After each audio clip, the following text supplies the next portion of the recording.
The question is, given our recent election and the president we now have, who's made a number of statements more or less against globalization, and to that end implying that internationalization is not something he really wants or wants to support. How do you see NAFSA positioning itself in that context, and how should we begin to respond to that notion? Thank you for your question. That indeed, I think it is incumbent on us to look at what are our best ways to help inform the public debate in an environment where national leaders are questioning the value of international education. I'll take a moment to talk about what we think we can do as NAFSANs. We think that it's important that in addition to our conversations around the dinner table and conversations around our campuses, that we have a very active advocacy program. And we have several components in that. First, of course, is our direct outreach with national leaders. We recall, of course, that we have 3 branches of government. So in addition to our ongoing regular work with the executive branch at the national level, including with the agencies and the departments, as well as with, even if less so, with the with the White House, that we continue our close contacts with the Department of State, Department of Homeland Security, and others to make sure we bring good information and that we talk about the impact of the executive orders, and that's what I've done in my capacity, is raised directly with DHS the impact of the executive orders on our members. So the first part is the direct advocacy.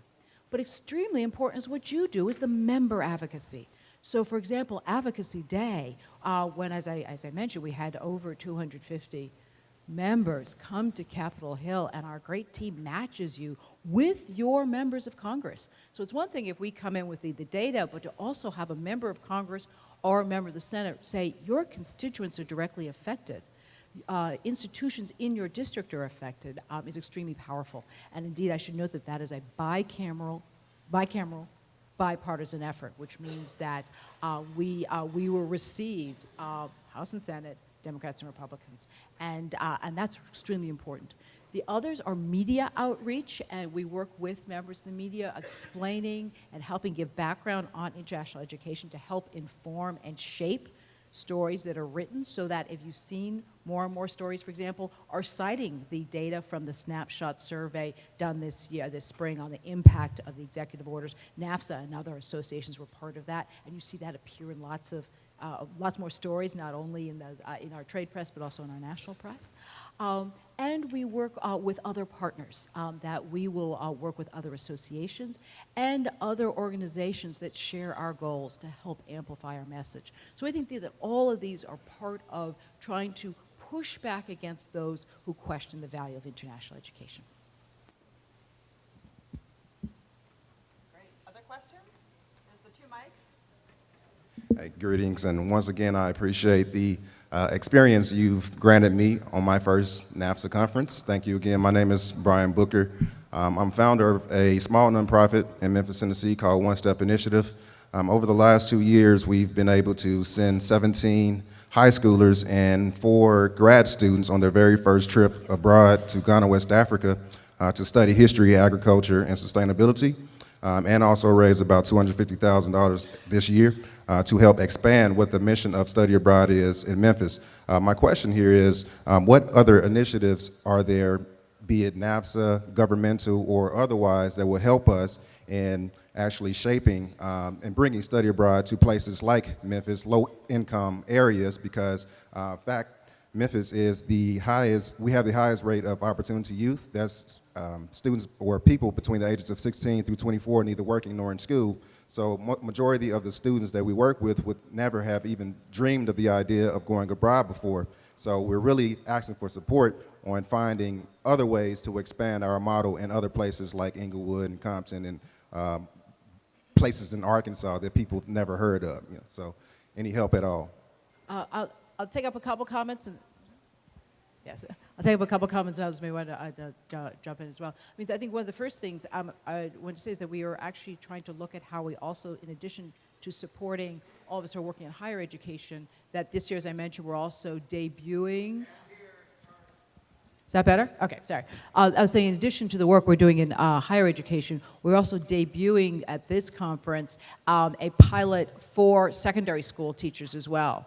And so it'd be interesting to get some of the feedback to say, is that helpful? So people who are in touch with students earlier in their lives, that are there tools we can provide? We're trying to say, can we be part of that, so that we realize that, working with kids when they're 15, or 15, 16, 17 might be an important aspect. So we're trying to see, are there new ways we can do that in addition to the depth of the works we're doing on some of our diversity and inclusion areas as well. So let us know how that goes, because we want to see if that's helpful to get real resources to people.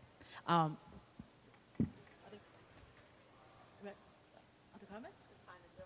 Oh, yes, I'll definitely talk about the Simon Bill.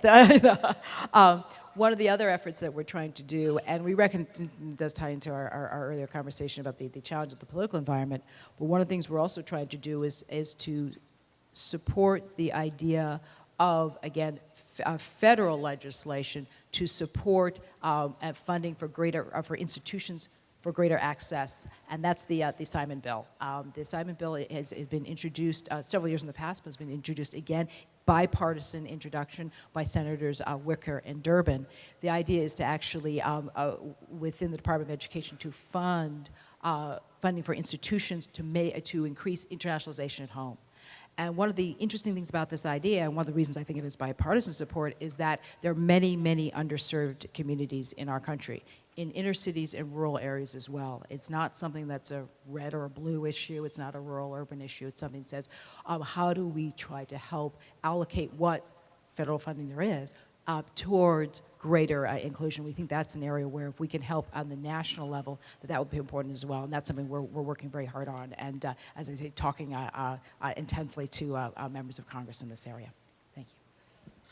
And I would just add, within NAFSA structure, that within the education abroad knowledge community, there are very likely other folks working on similar initiatives and interested in sharing notes. And the forum where you can go online, you can post online, the kind of thing you're looking for, and get responses from people who are interested. And I don't know if Ravi or other EA leaders are here that could come talk to you afterwards about things that they know about, but there's a large network out there, and I think there are other common initiatives you could learn from.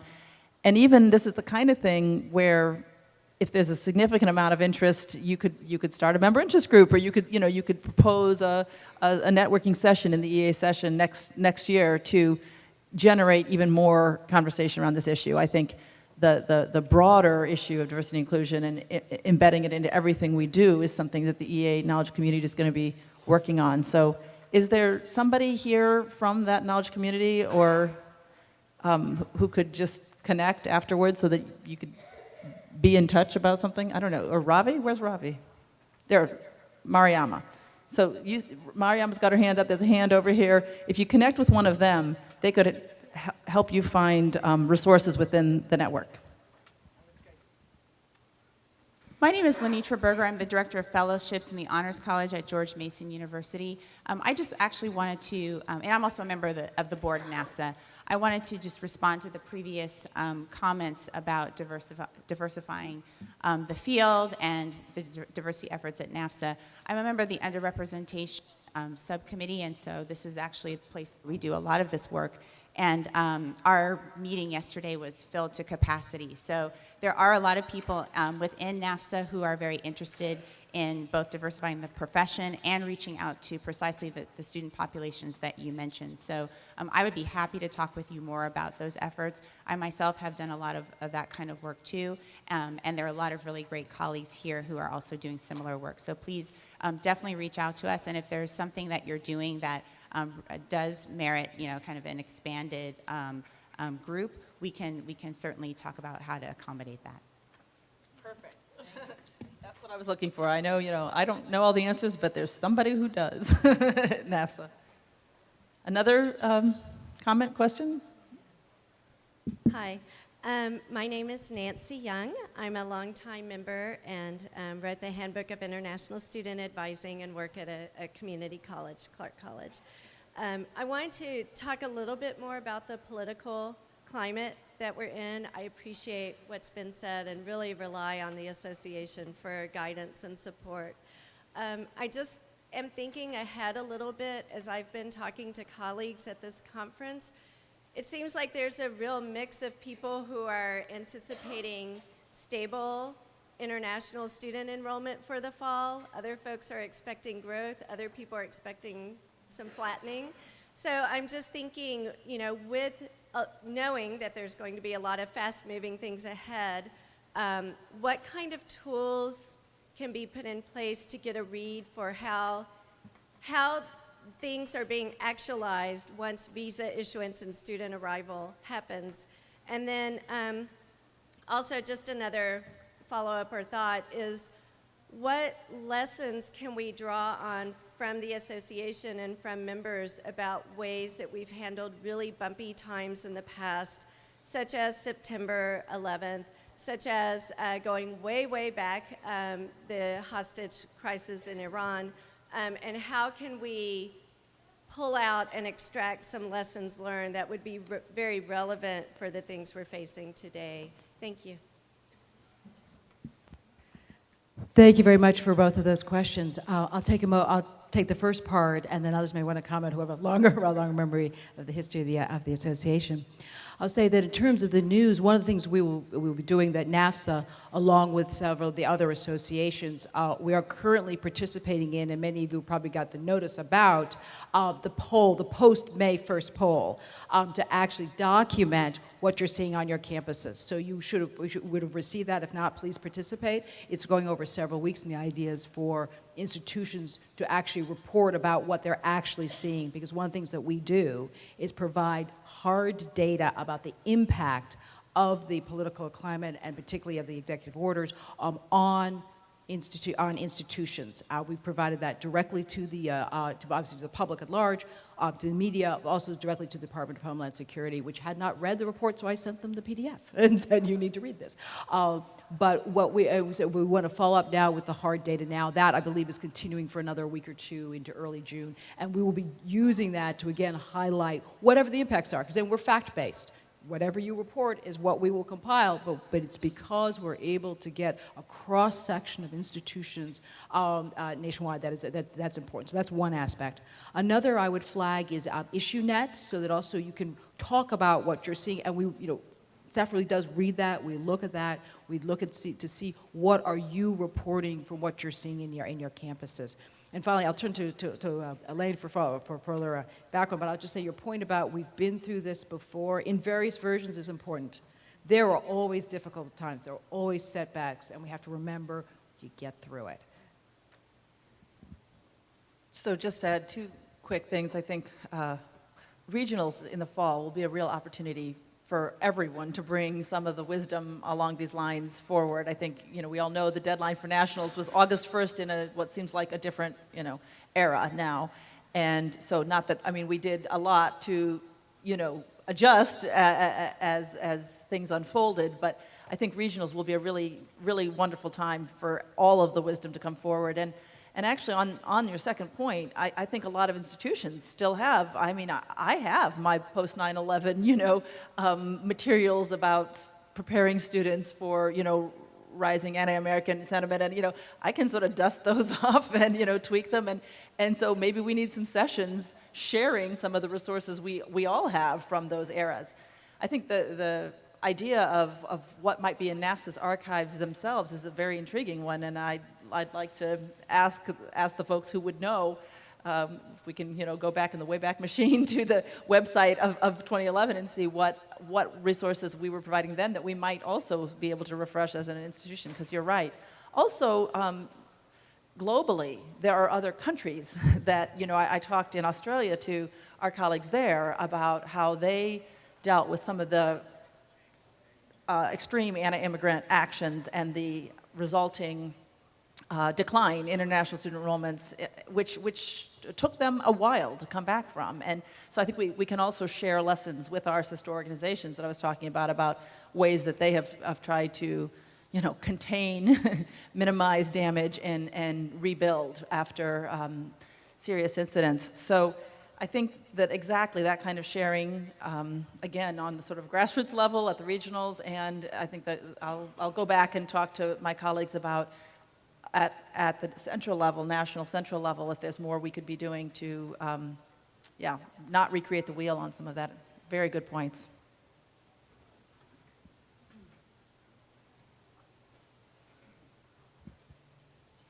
Anything else?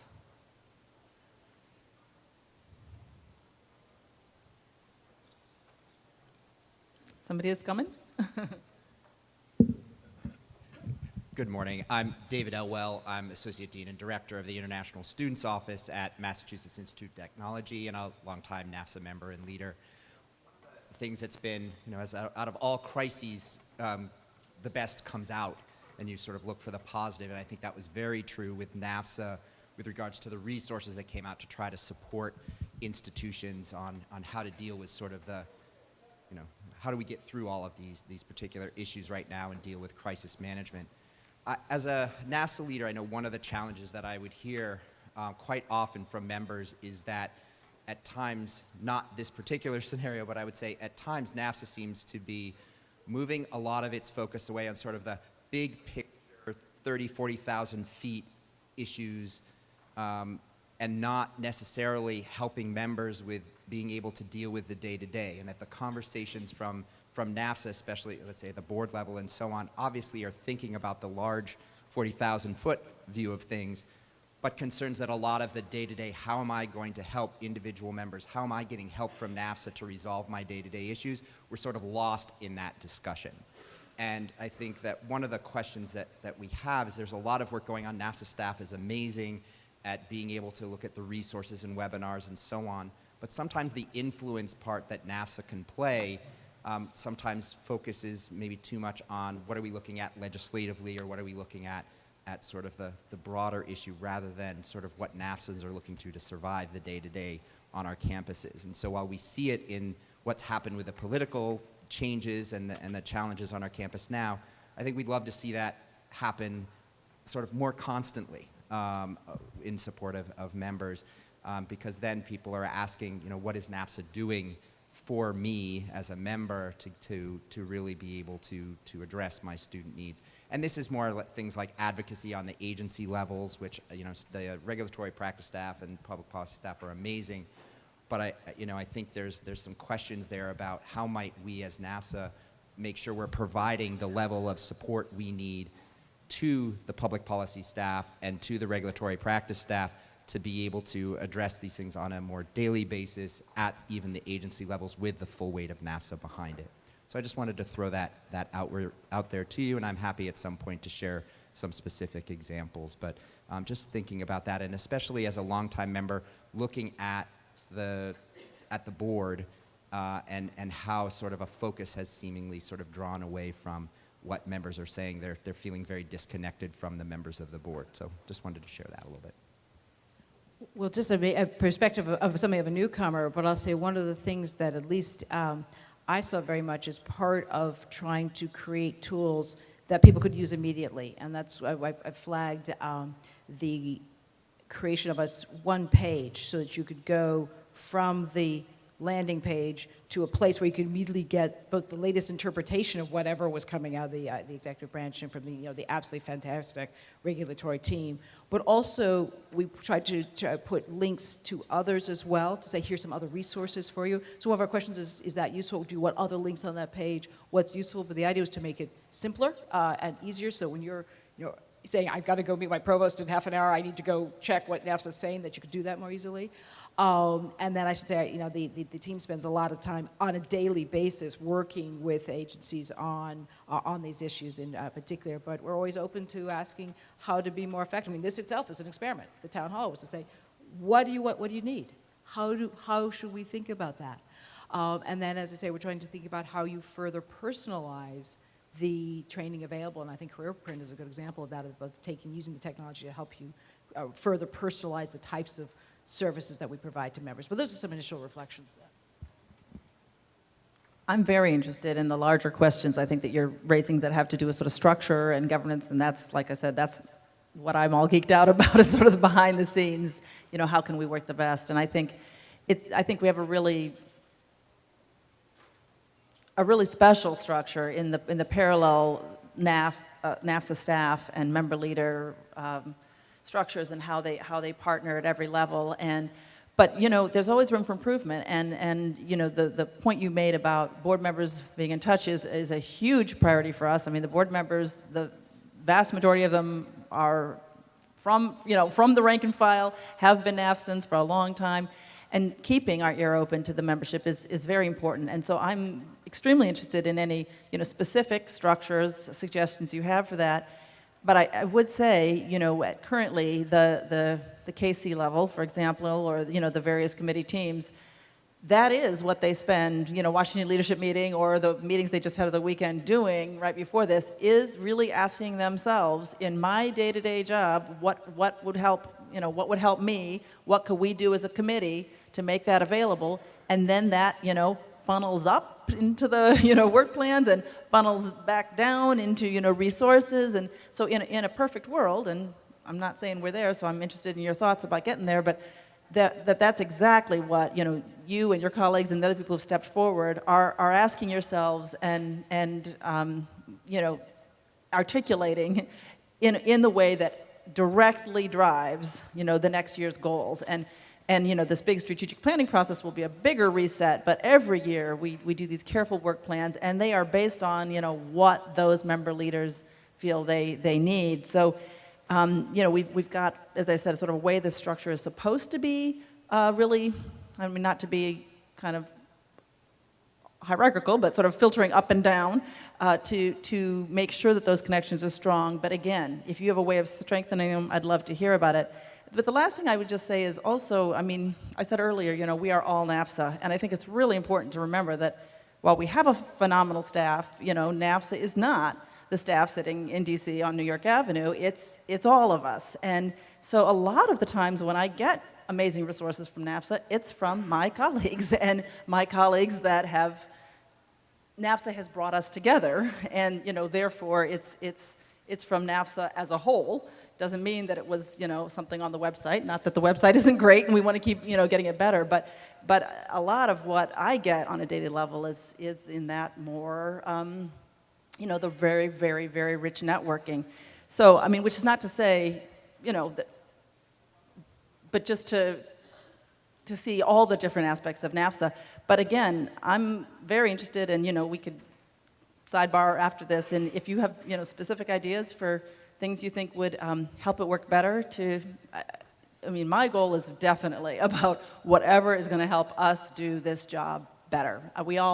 It's a hard job, it's a very time-consuming job. Most of us are understaffed and under-resourced, and we are doing the very, very best we can. And so I am just all about anything that helps us as an organization to make all of our lives, more effective in doing that. So thank you.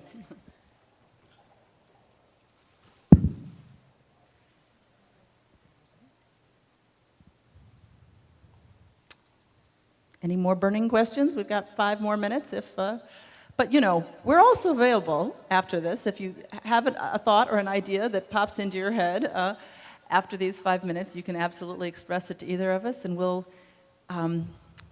pitch it back and forth. It's, again, I think I've really enjoyed working with Esther. As I just said, I think the beauty of how NAFSA works when it does work well is in the partnerships and keeping the staff side and the member leader side working closely together. And so we'll, as I said, if a question comes that's more hers, I'd pitch it that way, and vice versa after this town hall as well. Sure.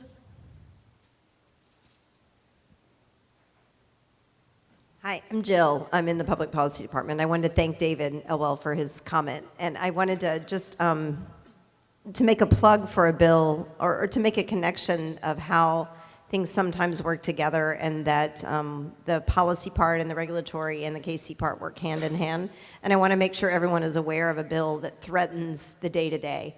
There's a bill in Congress right now that would basically take away public engagement for USCIS, which would make it potentially very difficult for our regulatory ombudsman to do the work that they do on behalf of members, and would make it very difficult for you as a DSO or an RO to advocate on a particular case basis.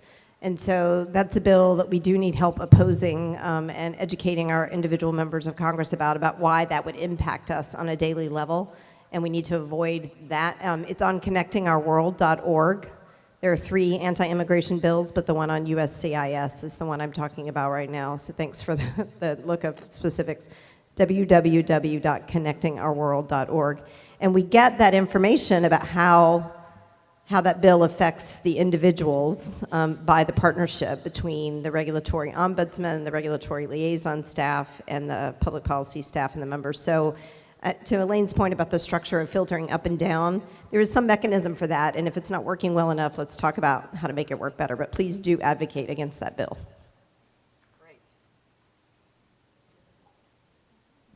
All right. Well, thank you all so much for coming and staying and being part of our town in this town hall. And have a great rest of the day.